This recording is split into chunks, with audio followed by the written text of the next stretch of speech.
James Walker ne s'attendait pas à ce que sa soirée tranquille se transforme en la nuit la plus choquante de sa vie. Le pompier à la retraite s'était installé dans une routine paisible après des années de sauvetage à haut risque et de décisions de vie ou de mort. Vivant dans une petite ville rurale, il aimait sa solitude, trouvant du réconfort dans les choses simples, les promenades matinales, travailler ses sculptures sur bois et passer du temps avec Max, son fidèle Golden Retriever. Max n'était pas seulement un animal de compagnie, il était de la famille. Après avoir perdu sa femme il y a 5 ans, James a trouvé du réconfort dans la compagnie indéfectible de son chien. Max avait l'instinct de ressentir les émotions de James, poussant toujours sa main lorsqu'il était perdu dans ses pensées ou plaçant sa tête sur les genoux de James lorsqu'il se sentait déprimé. Ce soir-là, le soleil se couchait dans une chaude lueur orange, projetant de longues ombres sur la vaste cour. James se balança doucement sur sa chaise, sirotant un café noir, profitant de la brise fraîche. Max était parti explorer les bois derrière la maison, ce qui n'était pas inhabituel. Le chien avait toujours été curieux, revenant souvent avec des bâtons, des balles de baseball perdues ou même occasionnellement un lapin qu'il avait probablement pourchassé mais sans jamais lui faire de mal. Mais aujourd'hui, c'était différent. James remarqua pour la première fois le bruissement des buissons. C'était trop fort pour être le vent. Il plissa les yeux vers la limite des arbres, les sourcils froncés. Puis, sorti de l'ombre, Max apparut, traînant quelque chose de lourd derrière lui. James se redressa. Au début, il pensa que c'était juste une autre des étranges découvertes de Max, mais à mesure que le chien se rapprochait, l'estomac de James hocha la tête. L'objet était un sac poubelle noir, étroitement attaché en haut. Max gémit, luttant pour tirer le sac dans l'herbe, la queue raide et les oreilles plaquées en arrière. James avait déjà vu cette expression. Max ne faisait pas que jouer, quelque chose n'allait pas. James se leva rapidement, mettant son café de côté.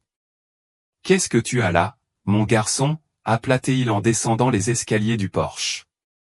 Max poussa un aboiement court et urgent, laissant tomber le sac aux pieds de James. Il en fit le tour en reniflant, puis le poussa avec son nez. Quelque chose à l'intérieur bougea. Le pouls de James s'accéléra. Il hésita avant de se baisser, ses mains tremblant légèrement. Le sac était étrangement chaud et pas assez lourd pour être une poubelle. Un sentiment de terreur lui parcourut la colonne vertébrale alors qu'il déchirait soigneusement le plastique. La première chose qu'il vit fut un morceau de tissu rose tendre et délicat. Puis le sac gémit. Le souffle de James se coupa. D'un mouvement rapide, il déchira le sac et son cœur se serra. À l'intérieur, emmailloté dans une fine couverture, se trouvait un petit bébé nouveau-né. Son visage était rouge, sa petite poitrine se soulevant et s'abaissant avec des respirations superficielles. Elle était si petite, si fragile, si à peine vivante. James recula en titubant, son esprit s'emballant. Qui ferait ça? Qui jetterait un bébé comme une poubelle? Max gémit à côté de lui, poussant le bras de James comme pour le pousser à agir. Sortant de son choc, James ramassa le bébé, la pressant contre sa poitrine. Elle avait froid, trop froid. Il pouvait sentir le moindre battement de cœur contre sa paume. Il avait vu beaucoup de choses au cours de ces années de pompier ou des bâtiments en feu, des accidents tragiques, même des personnes au bord de la mort mais rien comparé à l'impuissance de tenir dans ses bras un nouveau-né abandonné. James était sûr d'une chose, ce bébé avait été laissé pour mort, et si Max ne l'avait pas retrouvé, elle n'aurait pas survécu à la nuit. Il a couru à l'intérieur, a attrapé son téléphone et a composé le 911 avec les doigts tremblants. Alors que l'appel sonnait, il baissa les yeux sur le nourrisson, la gorge nouée. Le bébé poussa le cri le plus faible. James a fait une promesse silencieuse, quoi qu'il arrive, il ne la laisserait pas tomber. Et tandis que les sirènes résonnaient au loin, James réalisa que ce n'était que le début. James tenait le petit bébé contre sa poitrine, son cœur battant à tout rompre alors qu'il écoutait le répartiteur à l'autre bout du fil. 911, quelle est votre urgence? Il prit une profonde inspiration. Je viens de trouver un bébé, un nouveau-né. Elle a été laissée dans un sac poubelle. Mon chien l'a trouvée. Les mots semblaient surréalistes en sortant de sa bouche, comme s'il était entré dans un cauchemar tordu. Il y eut une brève pause avant que la voix du répartiteur ne devienne aiguë et urgente. « Monsieur, où êtes-vous » James débita son adresse, à peine conscient de la sueur froide qui coulait sur son front. Le bébé laissa échapper un autre cri faible et fragile, et James la serra plus fort, faisant appel à son instinct de pompier. « Elle a froid » marmonna-t-il en se dirigeant vers la cheminée. Il avait besoin de la réchauffer rapidement. « Monsieur, voyez-vous des blessures visibles » a demandé le répartiteur. James examina rapidement le bébé. Elle était enveloppée dans une fine couverture bon marché, ses petites mains serrées en poing. Sa peau était pâle, presque teintée de bleu à cause du froid, et elle était dangereusement petite, trop petite. Pas de blessures évidentes, mais elle a un poids insuffisant. Cela semble prématuré, a-t-il déclaré en la frottant doucement pour favoriser la circulation. Il attrapa une autre couverture sur le canapé et l'enveloppa étroitement. Sa respiration est superficielle, mais elle est vivante. Les ambulanciers sont en route, lui a assuré le répartiteur. Gardez-la au chaud et restez en ligne. James l'entendait à peine, son esprit était rempli de questions. Qui ferait ça? Depuis combien de temps était-elle là-bas? Et plus important encore, est-ce que quelqu'un la cherchait? Max laissa échapper un faible gémissement, toujours debout près du sac poubelle éventré. Ses yeux dorés clignotaient entre James et le paquet dans ses bras, comme s'il comprenait la gravité de la situation. James fit doucement rebondir le bébé en murmurant, « Tu es en sécurité maintenant, je le promets. » Les minutes suivantes s'étalèrent sur une éternité.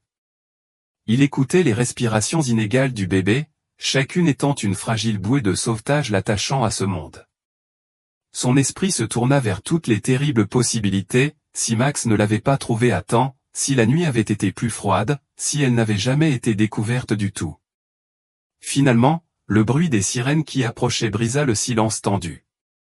Des lumières rouges et bleues brillèrent à travers les fenêtres et James se précipita vers la porte juste au moment où une ambulance et une voiture de police s'arrêtaient en hurlant dans son allée. Les ambulanciers sautèrent les premiers, une jeune femme aux boucles sombres et aux yeux perçants se précipita vers lui. « Monsieur, est-ce le bébé ?» James hocha la tête et transféra soigneusement la petite fille dans ses bras. L'ambulancier a pressé son stéthoscope contre la poitrine du bébé, son visage se crispant. Elle souffre d'hypothermie. Nous devons l'emmener à l'hôpital maintenant.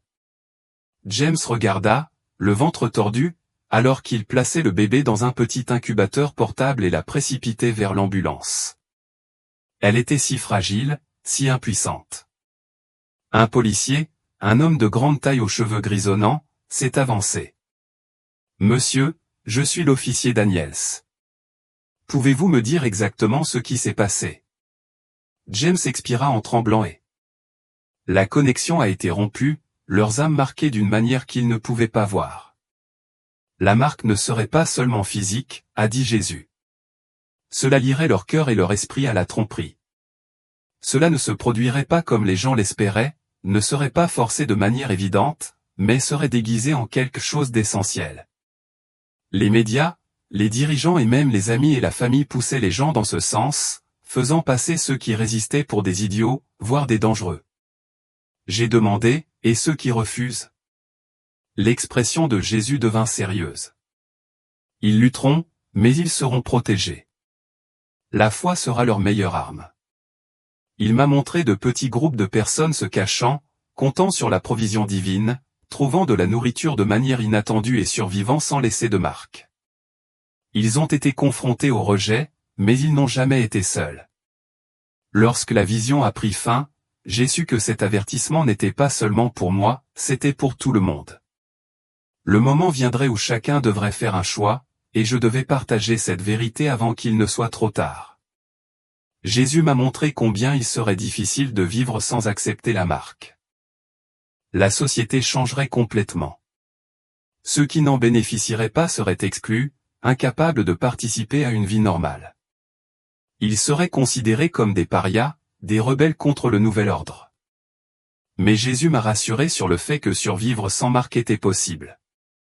Il a révélé de petites communautés de croyants cachées aux yeux du public. Ils dépendaient les uns des autres et de Dieu. Les ressources apparaîtraient miraculeusement, la nourriture serait fournie d'une manière que personne ne pourrait expliquer.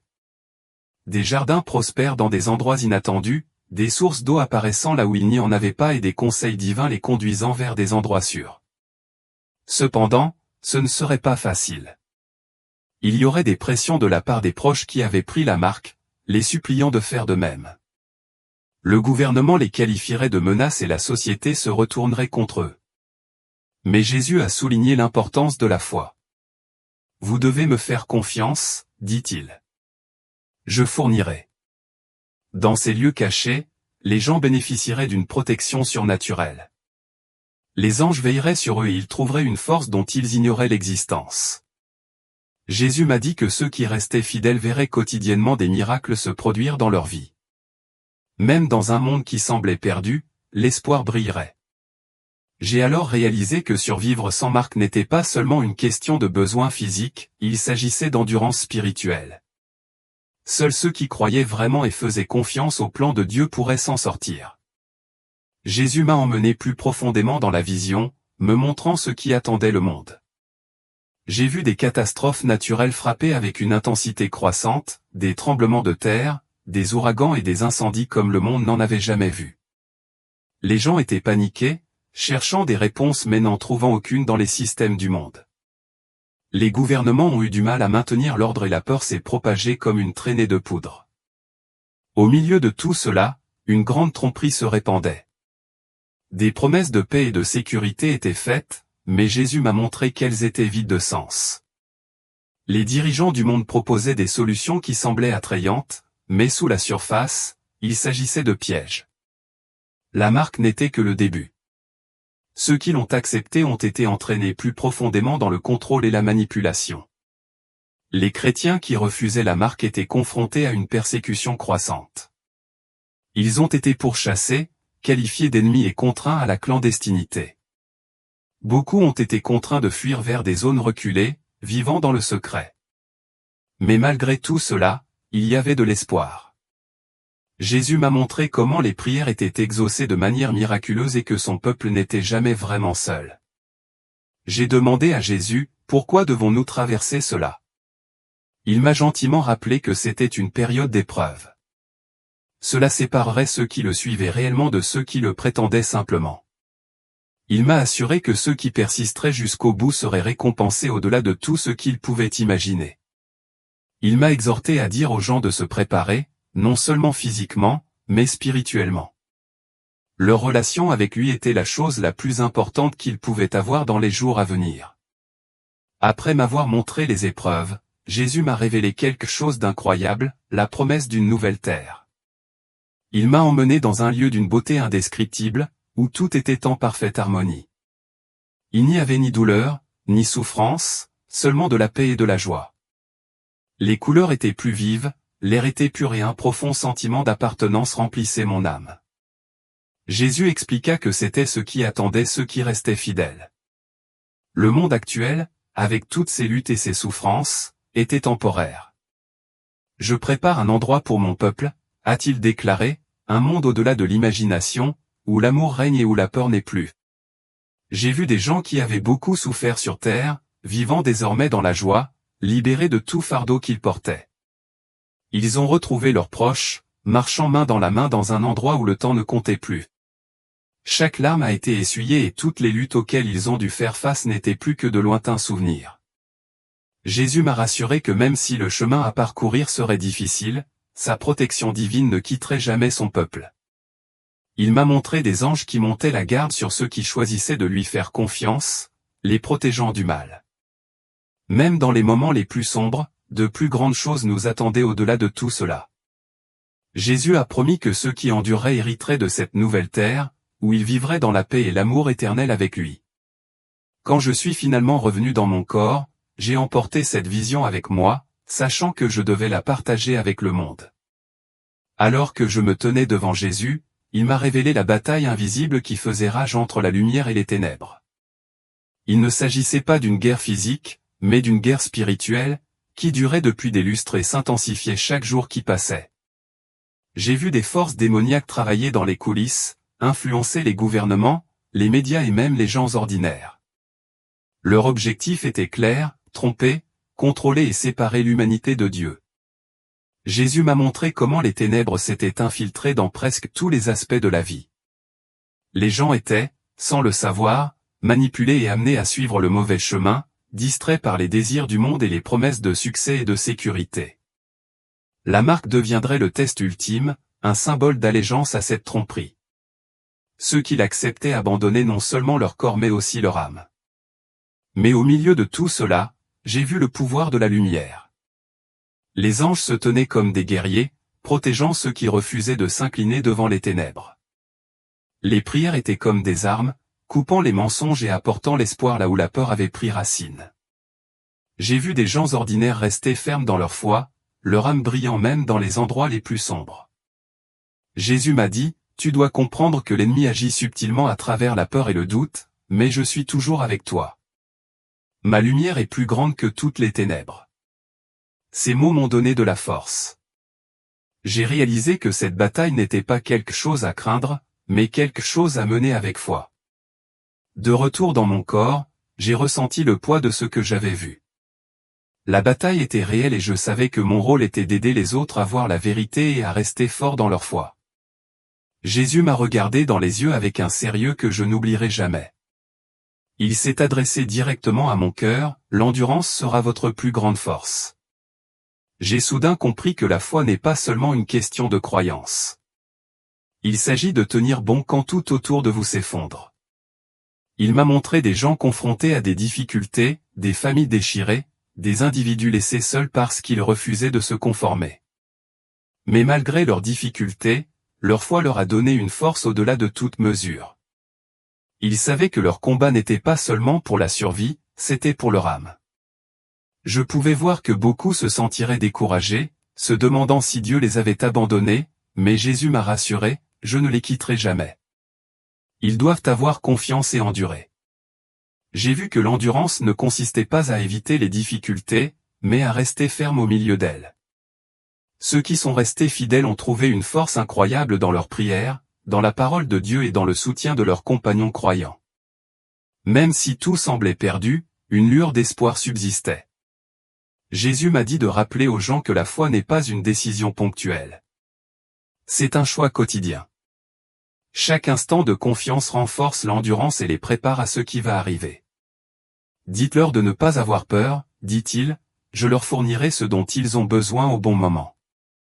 L'un des moments les plus émouvants de mon expérience de mort imminente a été lorsque j'ai vu mes proches. Jésus m'a permis d'être témoin de l'état spirituel de ma famille et de mes amis, et cela m'a brisé le cœur. Certains marchaient dans la foi, mais d'autres étaient perdus, pris dans les distractions de ce monde, ignorant ce qui allait arriver. J'ai revu mes parents, mes frères et sœurs et même de vieux amis d'enfance. Certains appelaient à l'aide, tandis que d'autres étaient trop concentrés sur leurs propres ambitions pour réaliser le danger spirituel dans lequel ils se trouvaient. Je voulais leur tendre la main pour leur dire tout ce que j'avais appris, mais je ne pouvais pas. Jésus a expliqué que chaque personne a son propre voyage et que même si je ne pouvais pas les forcer à voir la vérité, je pouvais planter des graines. Ma mission n'était pas seulement de les avertir, mais de vivre d'une manière qui les incitait à chercher Dieu. Il m'a rappelé que parfois le témoignage le plus puissant ne réside pas dans les paroles mais dans les actes. Puis Jésus révèle autre chose, des missions inachevées. Il m'a montré toutes les choses que j'avais reportées, les personnes que j'avais négligées d'aider et les occasions que j'avais manquées de répandre l'amour et la gentillesse. C'était bouleversant, mais il parla doucement, il n'est pas trop tard. Vous avez une autre chance. En revenant de cette expérience, j'ai réalisé que j'avais une responsabilité non seulement envers mes proches mais envers tous ceux que je rencontrais. Chaque instant était une opportunité de remplir ma mission de conduire les autres à Dieu par la façon dont je vivais ma vie. Au moment où j'ai réalisé que je devais revenir, la peur s'est glissée. Je ne voulais pas quitter la présence de Jésus, mais je savais que mon temps n'était pas terminé. Avec un regard aimant mais ferme, Jésus a posé sa main sur mon épaule et m'a dit, « Retourne et partage ce que tu as vu. » Avant de pouvoir répondre, j'ai senti une attraction, une force me tirant en arrière à travers le tunnel de lumière. La chaleur et la paix que j'avais ressenties ont commencé à s'estomper et soudain, j'ai repris conscience de mon corps. J'avais le souffle coupé, sentant un poids lourd s'appuyer sur ma poitrine. J'ai ouvert les yeux et me suis retrouvé allongé dans un lit d'hôpital entouré de visages inquiets. Ma famille, mes médecins et mes infirmières étaient là, soulagés lorsqu'ils ont vu que j'étais réveillé. Mais tout semblait différent. Le monde me paraissait plus lourd et je sentais encore les échos de la présence divine que je venais de quitter. Dans ces premiers instants, j'ai eu du mal à m'adapter. Les machines qui émettent des bips, l'odeur stérile de l'hôpital, tout cela me paraissait étranger comparé à la lumière et à l'amour que je venais de ressentir. Les larmes coulaient sur mon visage, non pas parce que j'avais peur, mais parce que l'endroit où je venais d'être me manquait. Au fil des jours, j'ai réalisé à quel point j'avais changé. Les choses qui m'inquiétaient auparavant n'avaient plus d'importance. Je ne pouvais pas m'empêcher de penser au message que Jésus m'avait donné. J'ai ressenti l'urgence de le dire aux autres, mais j'ai aussi ressenti une immense responsabilité. Je savais que tout le monde ne me croirait pas, mais cela n'avait pas d'importance. Le plus difficile était d'essayer d'expliquer ce qui s'était passé. Les gens me regardaient avec curiosité, certains avec doute, mais je ne pouvais pas rester silencieux. Je devais leur parler du combat spirituel, de la marque et de la promesse d'espoir pour ceux qui font confiance à Dieu. Revenir au monde physique n'a pas été facile.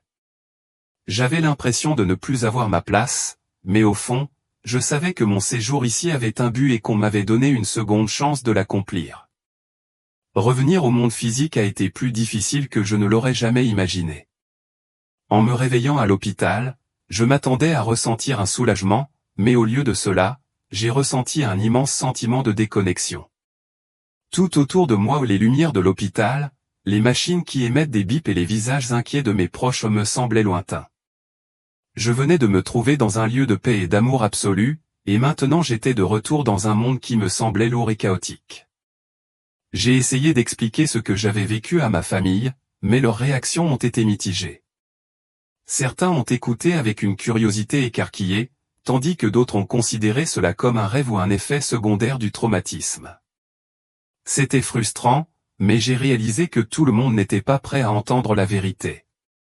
Des choses simples, comme regarder la télévision, parcourir les réseaux sociaux ou même retourner au travail, semblaient dénuées de sens. L'urgence que je ressentais de partager mon expérience me pesait au quotidien. Je ne pouvais pas me débarrasser du sentiment que le monde allait dans la mauvaise direction, et personne ne semblait le remarquer. J'ai commencé à me sentir isolé, comme si je n'avais plus ma place spirituellement. La lutte était encore plus grande. Les souvenirs de ma rencontre avec Jésus étaient si vifs, mais je me suis retrouvé à lutter contre le doute. Est-ce vraiment arrivé? Était-ce juste mon esprit qui me jouait des tours? Mais au fond, je savais que c'était réel. La vérité sur ce que j'avais vu me brûlait le cœur. En cherchant instant après instant et en m'appuyant sur l'espoir qui m'avait été donné, j'ai lentement trouvé un nouveau but en partageant mon histoire non pas avec tout le monde, mais avec ceux qui étaient ouverts à l'écoute. Après mon retour, je savais que je ne pouvais pas garder pour moi ce que j'avais vécu. J'en avais trop vu et je comprenais l'urgence de l'époque dans laquelle nous vivions. La marque de la bête n'était pas une prophétie lointaine. Cela arrivait et les gens devaient être prêts. Mais comment leur faire comprendre? J'ai commencé par partager avec des amis proches. Et bientôt, la nouvelle s'est répandue. Certaines personnes étaient intriguées, tandis que d'autres pensaient que j'avais simplement des hallucinations. Cela faisait mal quand les gens ne me croyaient pas, mais je me suis rappelé que Jésus m'avait dit que cela arriverait. Il a dit, tout le monde n'écoutera pas, mais ceux qui le feront sont ceux que j'ai appelés. Au lieu de forcer le message, j'ai décidé de le vivre. J'ai apporté des changements dans ma vie, choisissant la gentillesse plutôt que la colère, la foi plutôt que la peur et la confiance plutôt que le doute. Plus je m'alignais sur la volonté de Dieu, plus je trouvais d'occasions de partager naturellement mon histoire. Les conversations au travail, les rencontres avec des inconnus et même les moments aléatoires à l'épicerie sont devenus des occasions de semer des graines de foi. J'ai senti Dieu me guider à chaque étape du chemin. Il m'a fourni les mots justes lorsque j'en avais besoin et il m'a conduit vers des personnes qui cherchaient des réponses. Certaines personnes m'ont contacté, désespérées de comprendre ce qui se passait dans le monde. Ils voulaient savoir s'ils pouvaient survivre sans cette marque, et je leur ai assuré qu'ils le pourraient, avec foi, endurance et confiance en Dieu. Partager mon expérience est devenu ma mission, non seulement d'avertir les gens, mais de leur donner de l'espoir. J'ai réalisé que les gens n'avaient pas seulement peur de ce qui allait arriver, ils cherchaient quelque chose de plus grand en quoi croire. Mon message ne consistait pas seulement à éviter la cible. Il s'agissait de trouver le salut à travers Jésus. Après mon expérience de mort imminente, j'ai réalisé plus que jamais à quel point il est important d'avoir une foi inébranlable en Dieu, surtout en période d'incertitude. Le monde devient chaque jour plus imprévisible. Guerre, catastrophes naturelles, luttes économiques, tout semble devenir incontrôlable. Mais Jésus m'a montré que la foi est l'ancre qui nous maintient stables, peu importe ce qui se passe autour de nous. Je me souviens m'être senti dépassé à mon retour. Des doutes se sont glissés et je me suis demandé si je pourrais rester fort face aux défis qui se présentaient à moi. Mais Jésus m'avait rassuré en disant, la foi, ce n'est pas voir, c'est faire confiance. C'est devenu mon rappel quotidien. J'ai commencé à prier davantage et à le chercher dans tout, des petites décisions aux plus grands défis. Petit à petit, ma foi s'est renforcée. J'ai appris que renforcer la foi ne se fait pas du jour au lendemain. Cela demande un engagement quotidien, passer du temps dans la parole de Dieu, m'entourer d'influences positives et choisir de lui faire confiance, même lorsque les choses n'ont pas de sens. C'est devenu ma fondation. Jésus m'avait montré des visions de personnes en difficulté dans le futur, confrontées à des difficultés qu'elles n'auraient jamais imaginées. Certains se sentaient abandonnés par Dieu, mais la vérité était qu'il ne les avait jamais quittés. Il leur fallait simplement conserver leur foi un peu plus longtemps. Je savais que je devais encourager les autres à faire de même. L'une des leçons les plus importantes que j'ai apprises est que la foi se renforce par l'action. Faire confiance à Dieu pour nos finances, notre santé et nos relations montrent que nous croyons en ses promesses. Lorsque nous abandonnons le contrôle et lui remettons tout, nous commençons à voir sa main agir dans nos vies d'une manière que nous n'aurions jamais cru possible. S'il y a une chose que je veux que les gens comprennent, c'est que la foi n'est pas qu'un sentiment, c'est un choix. Un choix de croire quand le monde dit le contraire. Un choix de tenir bon, même quand tout semble impossible. Et dans ces moments de doute, se rappeler que l'amour de Dieu ne faillit jamais. Revenir à la vie avec un sens renouvelé n'a pas été facile. Les choses que j'appréciais autrefois, la réussite professionnelle, les possessions matérielles, l'approbation sociale me semblaient soudain si insignifiantes par rapport aux vérités éternelles dont j'avais été témoin. Je savais que je ne pouvais plus vivre de la même manière. Jésus m'avait donné un nouveau chemin et je devais l'accepter pleinement. Au début, j'ai eu du mal à abandonner mes anciennes routines. Je me suis retrouvé à retomber dans les distractions de la vie quotidienne, la vie, les factures, les responsabilités et les obligations sociales. Mais chaque fois que je me sentais éloigné, j'entendais les paroles de Jésus dans mon cœur, reste concentré sur ce qui compte vraiment. Cela m'a rappelé que mon séjour sur terre était temporaire et que ma mission était bien plus grande que ce que je pouvais imaginer. Adopter cette nouvelle voie signifiait donner la priorité à ma relation avec Dieu avant tout.